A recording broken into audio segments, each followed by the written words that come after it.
The views and opinions expressed in this podcast are simply that, opinions. All are presumed innocent until proven otherwise in a court of law. Sensitive topics are discussed. Discretion is advised.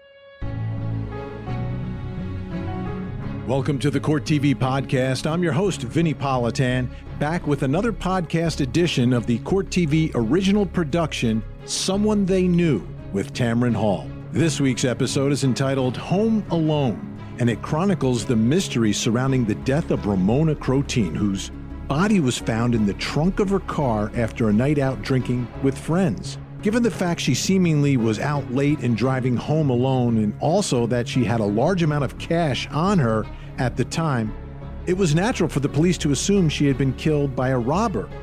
But as they began to investigate the circumstances of her life, they noticed some odd behavior from one of the people closest to her. Behavior that made investigators come up with a new theory of what happened to Ramona, one far more sinister.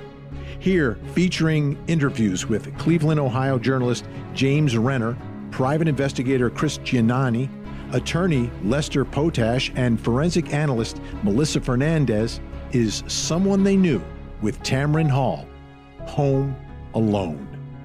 This is the Court TV podcast.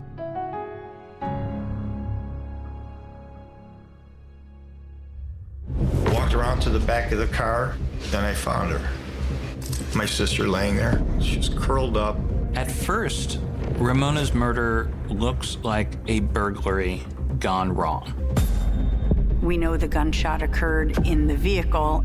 There were a bunch of dots, but they didn't connect anywhere. They just raised suspicion.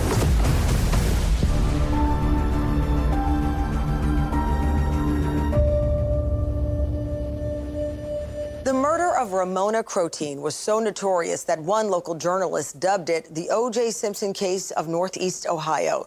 2 decades later, people are still talking about it, still debating alternate theories, still wondering if justice was ever served. Cleveland, the name means cleave, cut in two. We're split right down the middle with the Cuyahoga River. The west side of Cleveland's a small community, made up of small communities. Jeff and Ramona's house was a 4-bedroom colonial on a residential street in the southern part of Parma. Parma is known as a middle-class suburb, and there was nothing unusual about it. Great neighbors, up and down the street. Jeff Krotine was a very successful local businessman. He was in charge of a State Farm insurance office. He kind of built it from the ground floor up to the point where he was making over $300,000 a year. Ramona Krotine he had known since they were kids. Nobody had a bad thing to say about Ramona Krotine. She was just this nice mother of 3 children. Nobody ever mentioned a word that they had any kind of problems in their marriage. Not a word.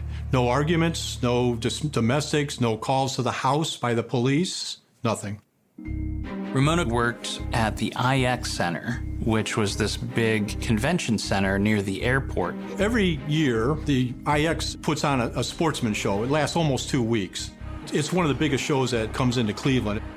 They have everything, hunting, fishing, tours, anything to do with hunting and fishing and sports, it's in there. Ramona would work at this booth called Ryba Fudge, and she would sell the fudge for this company for their conventions. She had spent a day selling fudge. It's mostly a cash business. Every night that she would take the money that was collected and she would prepare it for deposit for the next morning. I believe that Ramona had probably somewhere around $4,000 to $5,000 cash at the end of that night. She was working at the IX Center, and her and a few other of the exhibitors got together for a party at the Clarion Hotel in Middleburg Heights, not too far away.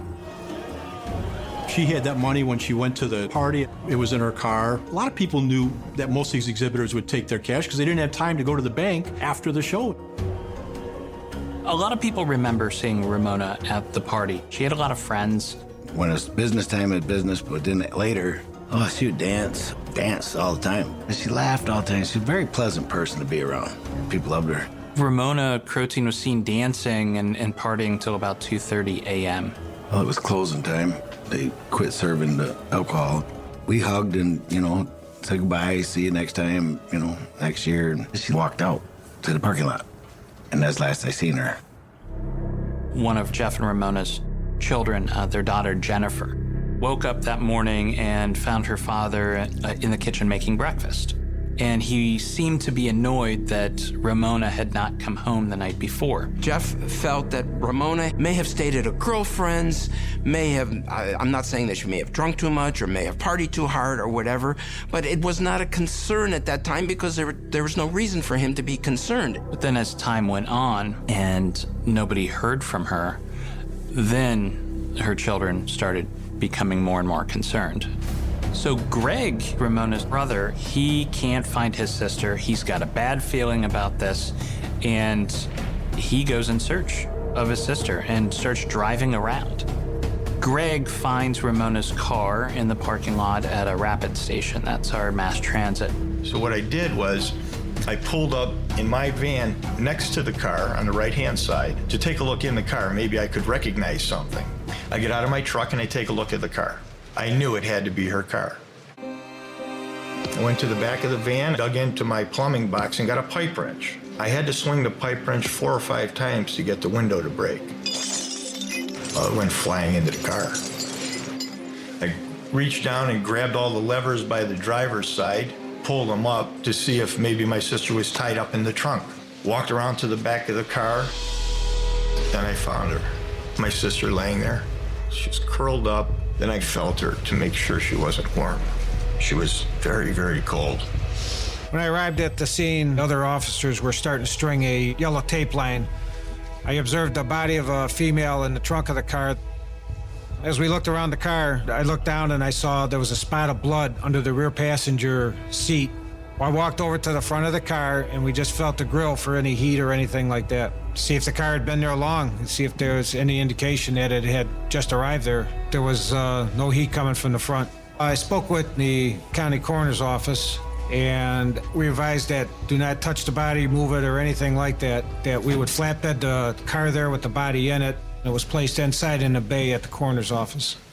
To take the body back in the vehicle to a laboratory setting is really a great way to preserve evidence and make sure that things are handled in the proper way. Ramona's murder looks like a burglary gone wrong. She had this $4,000 in cash with her. And did somebody else know about this and try to take it from her? There was a fight, it escalated to murder. That's what it seemed like at first. But Ramona's credit cards and checkbook were not taken. One thing that was missing was her keys.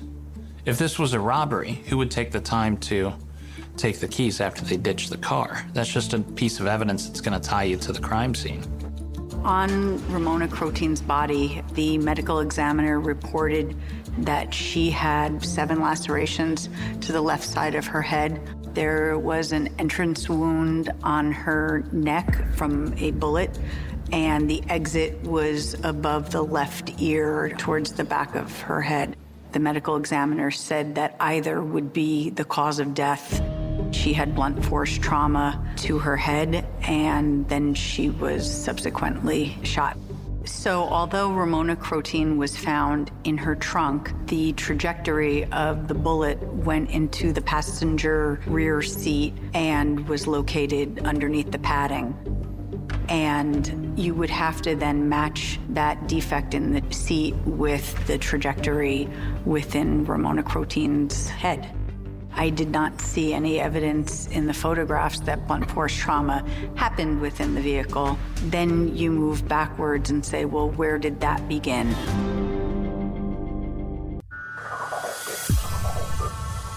Ramona Krotine was found in the trunk of her car, bludgeoned and shot to death.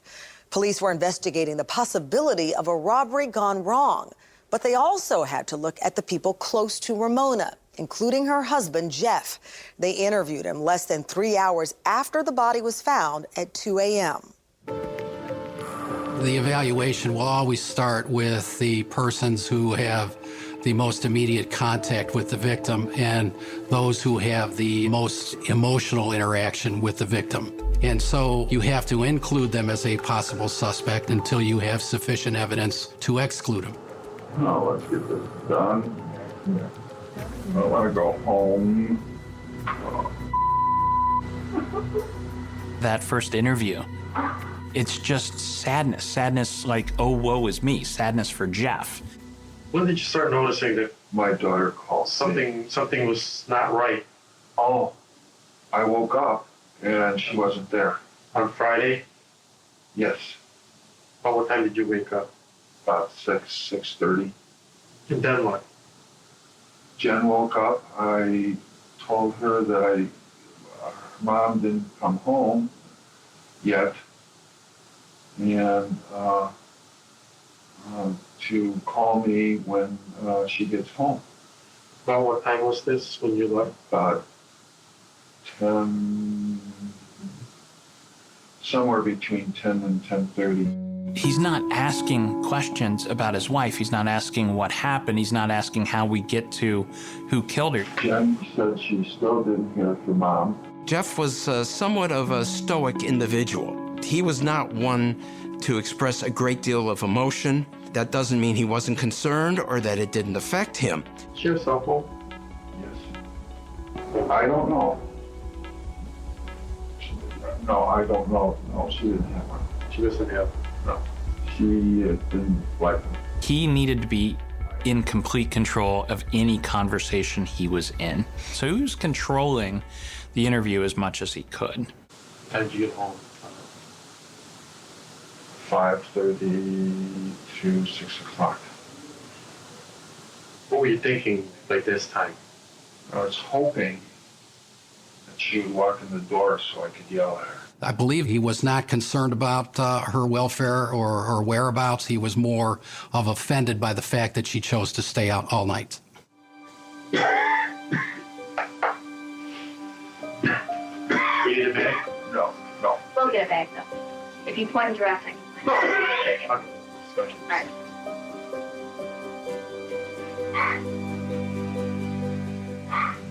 Right. Keep breathing. Keep breathing. Oh, you have numbness and tingling in your arm? Just got numb right here. Okay. Okay. I am going to take it as self-rest, I think, just because I can't look at you without an EKG, and you need an EKG. Jeff was in terrible physical condition. Jeff had heart problems. I know that he had a lot of medical visits and appointments. Let's let me wrap this up. Yeah, we'll be done in like 10 seconds here. If Jeff had done this and he had driven Ramona's car to the RTA rapid station, how did he get home? Jeff could not have walked probably down the street from his house to the stop sign. The evidence revealed that that car had to have been parked in the early morning hours as far as the parking patterns. I mean, we don't have videotape of the parking lot. We don't have, GPS or any of those items of evidence that would exist today. If somebody dropped the car off, we felt they had to get out of there somehow. I initiated contacting all the cab companies in our area that respond there. I would ask them if they had any runs into the RTA, Brook Park Road area, back to the Clarion, back to Parma, back to anywhere. Nobody had any runs in that time. There was no drop-offs or pickups in the area. Even if he did everything, somebody still has to get him from that rapid station back home. He didn't walk. Too far to walk. He didn't take a cab. This was before Uber, So somebody, if he's involved, brought him home. So who was that person? It could have been either that Jeff did get a ride, which was highly unlikely because he was really not a social person. He didn't have a whole lot of friends, or he just didn't do it. I absolutely believe that the only way that this works is that Jeff Krotine had an accomplice. The police thought that Jeff Krotine's accomplice was the woman he was having an affair with, but they could never prove that. Now, I don't think she had anything to do with that part of it. The anonymous call came to the police indicating that Mr. Krotine was involved with somebody that he worked with. Of course, that doesn't necessarily mean that this is a motive murder, but it's certainly evidence of a strained marriage if you're involved in a relationship with somebody other than your spouse. The police were continuing to investigate the case, and part of their investigation would be continued surveillance of the Krotine home. I drove by, I noticed there was rolls of carpet padding laying on the front lawn and a roll of carpet in the driveway. Well, that was brand new carpeting, or it appeared to be brand new. It was on rolls. It still hadn't been unrolled yet. And they're like, oh, that's strange. He's putting in new carpet. I set up a surveillance to see if they were going to throw out the old carpet. I learned that the carpet was taken to a dumpster behind Buddy's Carpet on Northfield Road.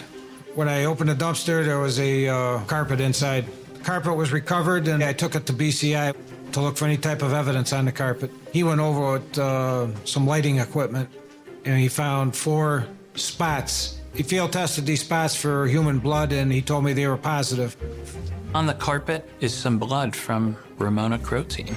And suddenly, this is a staged crime scene, and we have to take a look at the husband. Jeff and Ramona's daughter, Jennifer, was home. She was taking a break from college, and she was sleeping in bed. It was 11 feet from her parents' bedroom. The daughter didn't remember her mom coming home. And had she come home and there was this vicious fight, she would have heard it and would have woken up. There's a blood spatter on her Ramona Krotine's socks that she was wearing, and then the shoes were put over the socks so that the blood was covered by the shoe, clearly inconsistent with her wearing the shoes at the time the attack took place.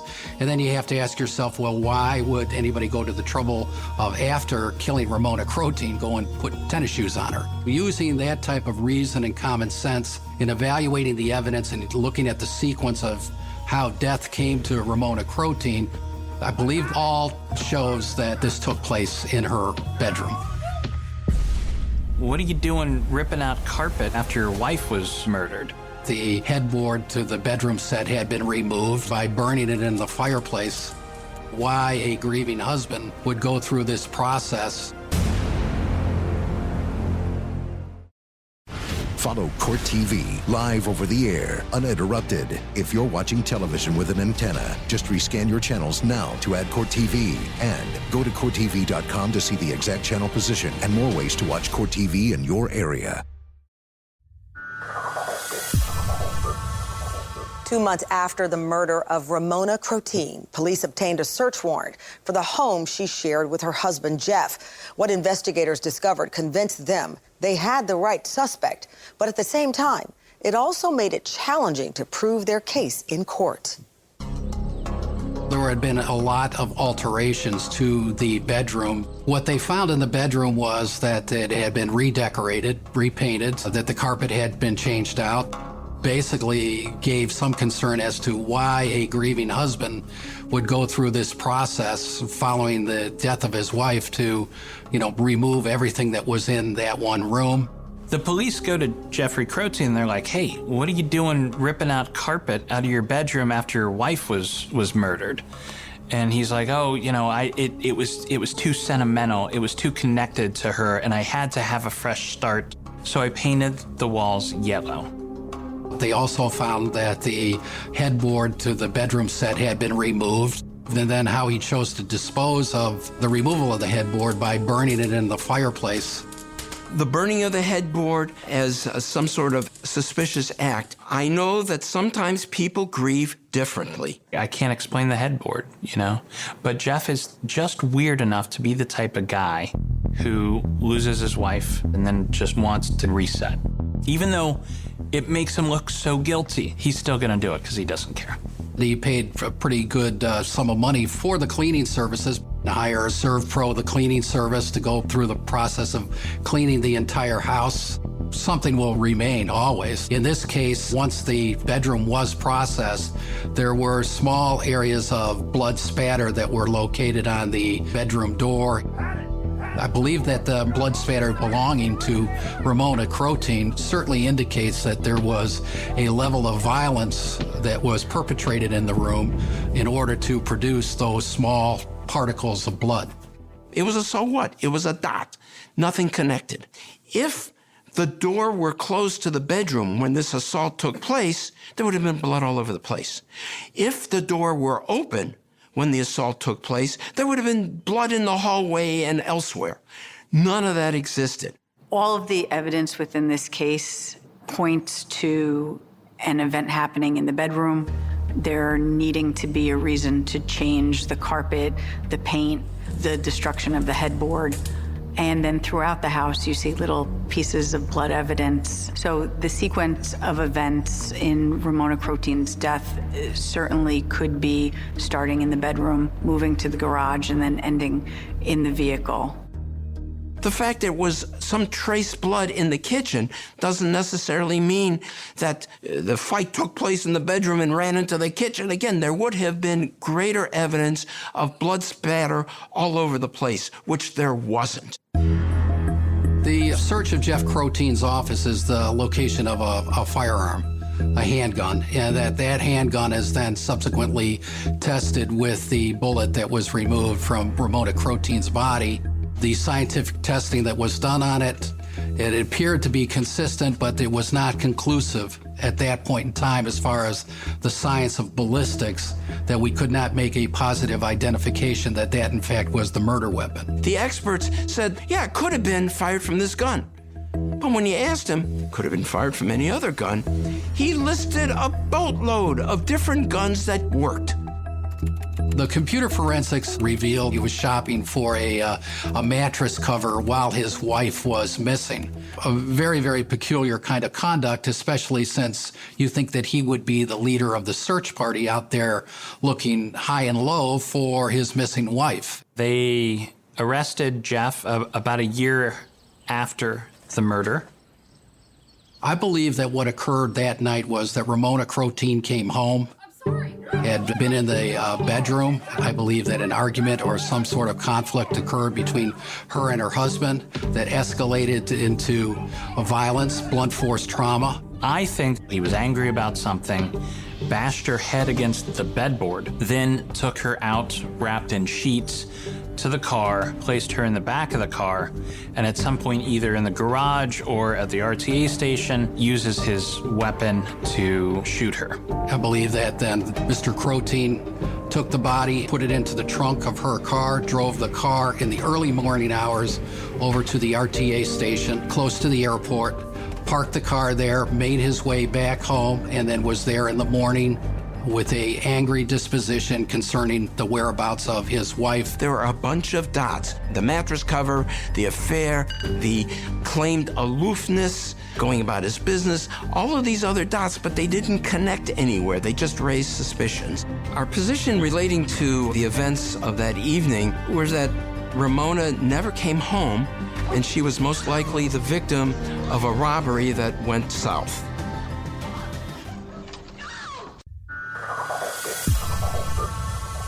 Jeff Krotine was charged with first-degree murder for killing his wife, Ramona, but he was also charged with tampering with evidence.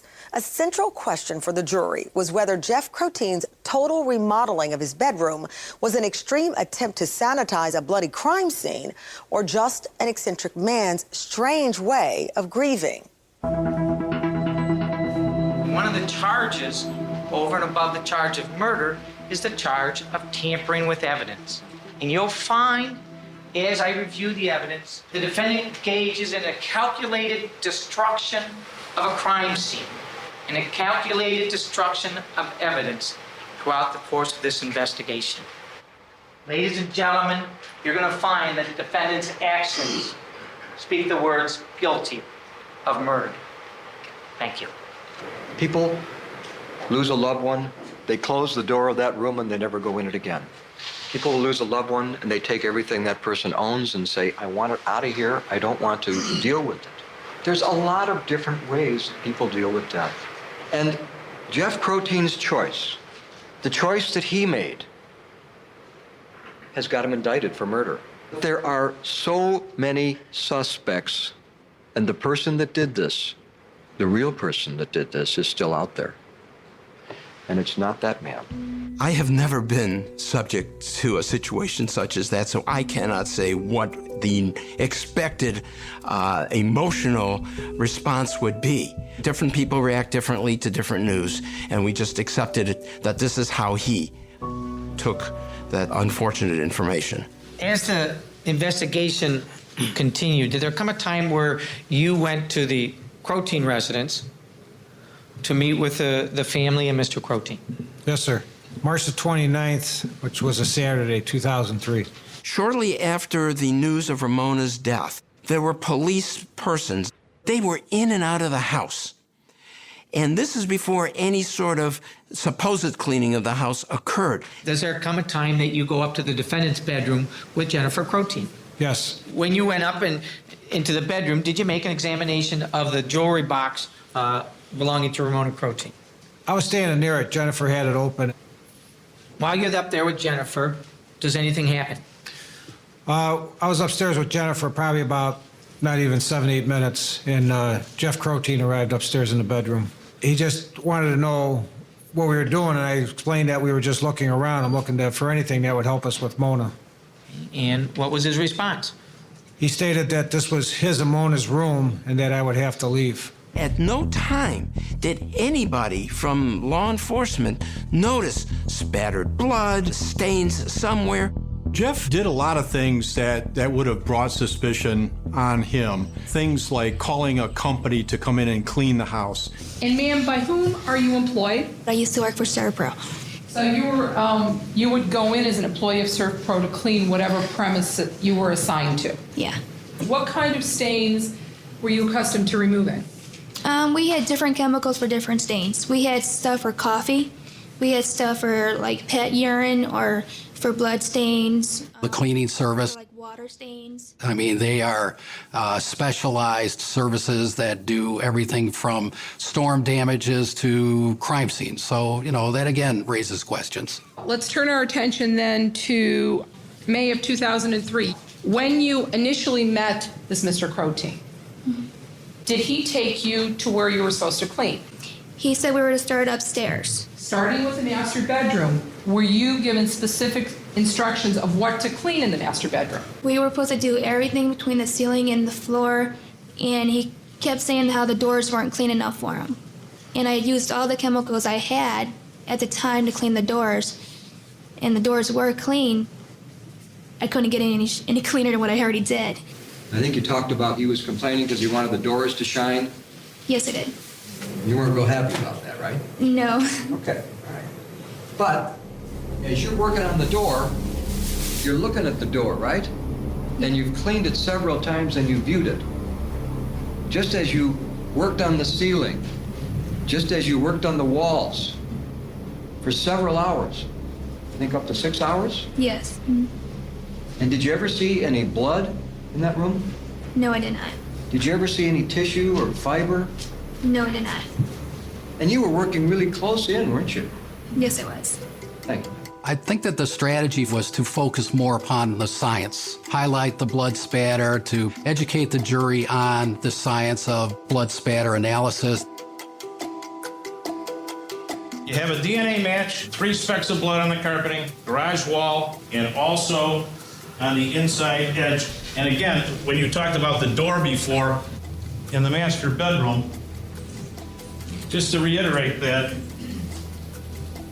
wasn't actually on the door, it was on the inside edge of the door, correct? This along the hinge, that edge right there. You found a needle in the haystack.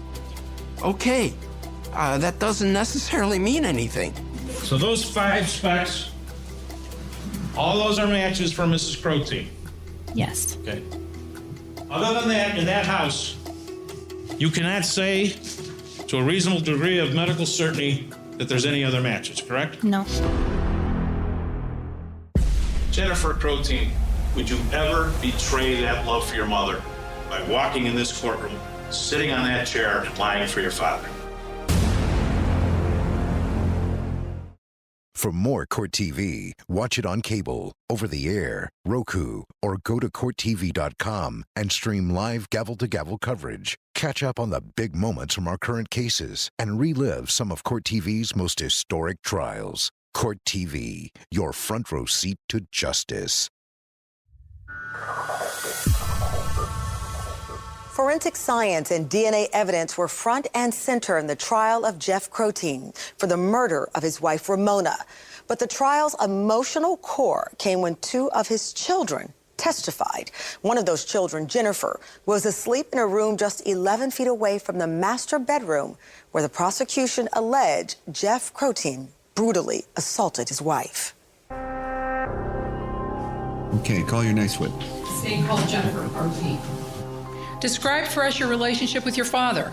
He wasn't too involved when we were children. All right, when you but say... more so a financial provider than anything else. Jennifer Krotine's testimony was significant in providing a reasonable theory of innocence for Jeff Krotine. She testified that she didn't see her mother come home that night. I wasn't woken up throughout the night because I would have heard something if my mom was murdered in our house. I didn't hear anything. I went to bed and I woke up and didn't hear one single thing. I would have been woken up. For someone to say that the daughter would not hear, it depends. Does blunt force trauma make a ton of noise? It really depends on the situation. Now, what makes you think you would have been woken up? Her hearing, like arguing, maybe. I mean, I would have heard a thump. If, someone was fighting, I would have heard something. I was right across the hall. But you didn't hear anything, did you? No, I didn't. Jennifer Krotine is a very important witness. If we're to believe the prosecutor's version of events, her father is in there and is ramming her mother's head into the bedboard. That would have made a lot of noise. And Jennifer says she didn't hear that. What happened to your mother's headboard in her bedroom? My dad had burned it, cut it up and burned it. So the day before the funeral. And how did he cut it up? I wasn't exactly up there or sure. I mean, heard noises up there. Wasn't sure what he was doing. Smelled the smell of the varnish and put two and two together. Oh, okay, wait a minute. You smelled varnish? Yeah, from the headboard. It was some odor. I'm not sure if it was varnish. I mean, all right, so some odor from the wood of the headboard. What was being burned in that fireplace? At that time, I found out it was the headboard. Did you think it was strange? I thought it was, I wouldn't have done it, but I wasn't sure in the state of mind, a person, what they would do after losing, their wife. And so, his wife being murdered, I mean, I just took it as, it's grieving. What I pretty much took it as. If you had been awakened during that evening and you heard a very violent, loud argument and heard thuds and bumps in the night between your father and your mother, what would you have done? Probably grab my hockey stick.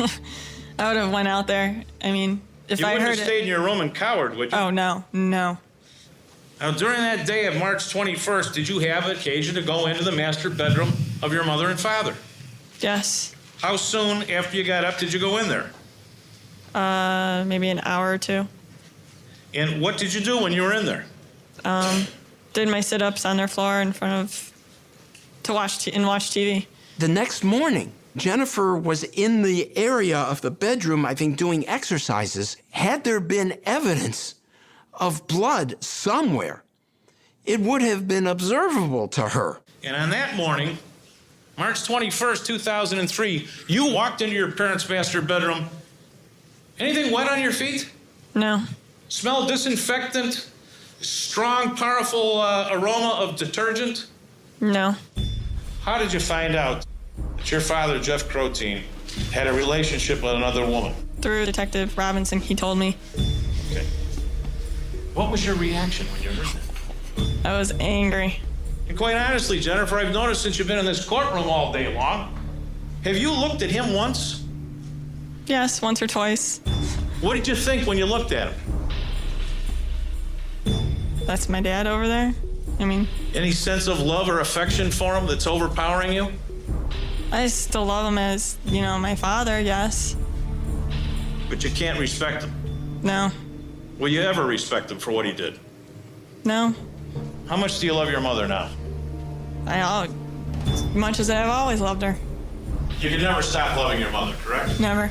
Jennifer Krotine, would you ever betray that love for your mother by walking in this courtroom, sitting on that chair, and lying for your father? Objection. Can I answer? Yes. Oh. Why would I want to live with someone that murdered my mom? Nothing further, Judge. You don't live with him, do you, Jennifer? No.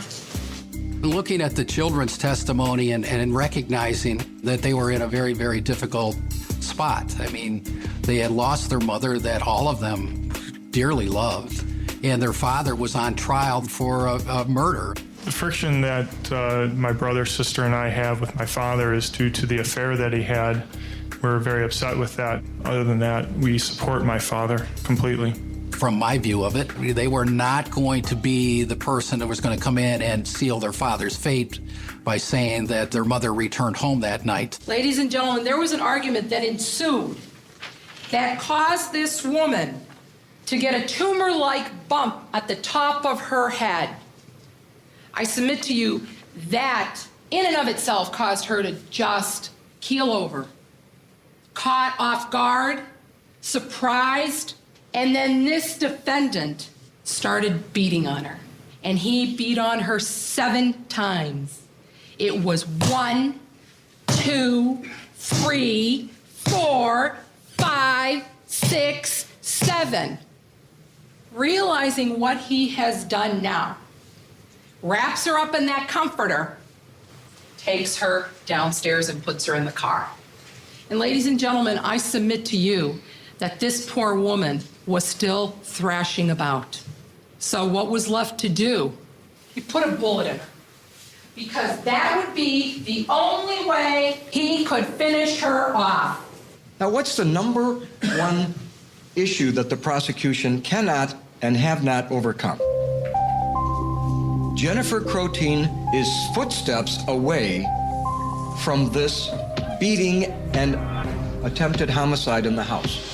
She's footsteps away. And they're not denying that. They're not saying to you, oh no, she lied, she wasn't even there. They have to say that she was there. They can't overcome that. As far as we were concerned, there was no evidence that established that Ramona had actually come home that evening. There is absolutely no link to this man. The only science they have that they will tell you is that there are 5 specks of Ramona Krotine's blood in her home that she has lived in for over 17 years. And you heard the experts say that's not unusual. That's their case. To put him here, to put him in this kind of jeopardy on this kind of evidence is incredible. Don't let them do this to this man. It's wrong. The case of Ohio versus Jeffrey Krotine was in the jury's hands. Although the trial had come to an end, it turned out to be just the beginning of an epic legal saga, one that made the murder of Ramona Krotine one of Cleveland's most infamous true crime stories. Okay, please be seated. Ladies and gentlemen, good morning. The real moment of truth is when that jury files into the courtroom. Judge is there, the room is full with spectators, family members, the accused, where you really feel that you're alive and you're apprehensive, and it's a moment of truth. All right, I've received your last communication this morning. I will ask the foreperson this question. Is there any possibility that an additional period of time today in which you may reach an agreement? No, Your Honor. You think this jury's deadlocked for good? Yes, Your Honor. All right, ladies and gentlemen, we're going to thank you and excuse you from further service. We appreciate your service. This is one of the hardest working juries I've ever seen. It ended in a hung jury, but the majority seemed to believe that Jeff did it, that Jeff was guilty. But the sticking point seemed to be this story that the prosecutor was telling, and it made sense in some ways, but it left room for reasonable doubt. They just couldn't connect all the dots for the jury. This case is still unresolved. We restart the case in 447-950, State versus Jeffrey Krotine. Is the state going to retry this case? So they tried him again, and they used the same prosecutors. And Krotine hired new lawyers, and they took another crack at it. And again, it ended in a hung jury, but they were closer this time. It was down to 2 holdouts. But they weren't budging. So another mistrial. They gave their best shot a second time, and they couldn't convince 12 jurors. So you wonder, why go through it a third time? So the third trial, I joined the prosecution team. The third trial was difficult in that these witnesses had all basically testified 2 prior times. You lost the effect, the emotion, you lost the drama of the story being told from the witness stand because this was their third time to testify. There were a number of witnesses who came into trial number 3 that I described them as Hail Mary passes. I believe Mr. Twining claimed that he had seen Mrs. Krotine in the parking lot of the hotel. An attorney called me while I was out working in my yard. He said, could you tell me what you seen? Melvin Twining and his friend decided to get up at 2:30 in the morning, and they walked outside the front doors of the hotel where the party was going on.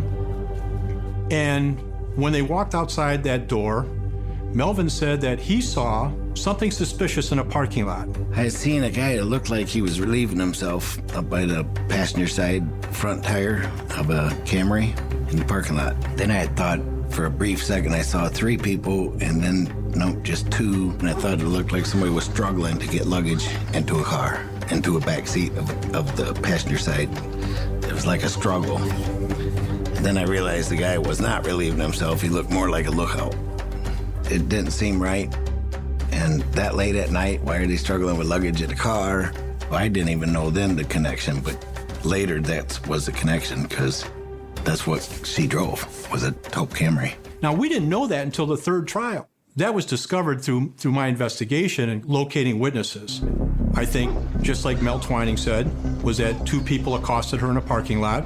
They kidnapped her, stuffed her in the back of that car. I think there was a huge struggle. What happened was they shot her, and then they drove that car to the RTA station. I believe that those are the events that probably happened between 2:30 and 6:45 in the morning. In the third trial, the jury found him not guilty of the crime of murder, and Mr. Krotine was set free on that day. I always look back on it and just say to myself, did we give the jury everything that they needed to know? I think it was that there were a few items of evidence that did not rise to the level of being proof beyond a reasonable doubt. That with the fact that the Krotine children were advocates for their father, then you can say that reasonable people would look at that and say, I'm not quite convinced that the state met its burden of proof. Well, Jeff got his innocence in the eye of the law, but he lost everything else. He lost his reputation. He lost the relationship with his children, I think mostly because of the affair. But Jeff Krotine is kind of like the O.J. Simpson of Northeast Ohio. You know, the guy that everybody knows had some part in what happened, got away with it, but he's still interested in trying to find the real killer, in his words, at least until he died. I believe that Ramona's killer is still out there. There's cold case units. They could follow up on this. There's new DNA technology. They could try to take a look at all the evidence and stuff once again. This is one case file that I've kept, and I usually don't keep case files, but this is one case that's been open. It's been on my mind for a long time. I believe in my heart that Jeff Krotine had to have known and had to have had a hand in what happened to Ramona Krotine that night. I don't think Ramona went home that night. I think she was murdered in the parking lot of the Clarion Hotel by Jeff's accomplice. I think Jeff met him at the Rapid station and then gave him a ride home and then went home himself. I believe if the police wanted to, they could solve this case in the next month. They have blood from underneath the handle of the car that's not Ramona's. The profile's never been pulled. They could do genetic genealogy. In my opinion, they could have the answer next month. Wouldn't it be weird if it wasn't Jeff Krotine, that he had nothing to do with it? He just looked so guilty. If it wasn't him, you know, that would be an astounding end to the story. People in the Cleveland area continue to debate whether Jeff Krotine got away with murder or if Ramona Krotine was the victim of a robbery gone wrong and her killer is still out there.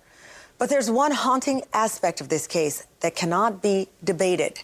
Ramona Krotine never got justice. I'm Tamron Hall. Thank you for watching Someone They Knew. There you have it, another great episode culled from the Court TV archives from our original production, Someone They Knew. with Tamron Hall. You can see episodes of the show weeknights at 7 p.m. on Court TV, with new episodes premiering every Sunday at 9 p.m. And you can also watch the show on demand on the Court TV website by clicking on the link in the show notes. I'm Vinny Politan. Thanks so much for downloading. And as always, don't forget to hug the kids. This podcast is a production of Court TV. Go to CourtTV.com for more content, trials on demand, and to find out how to watch Court TV in your area.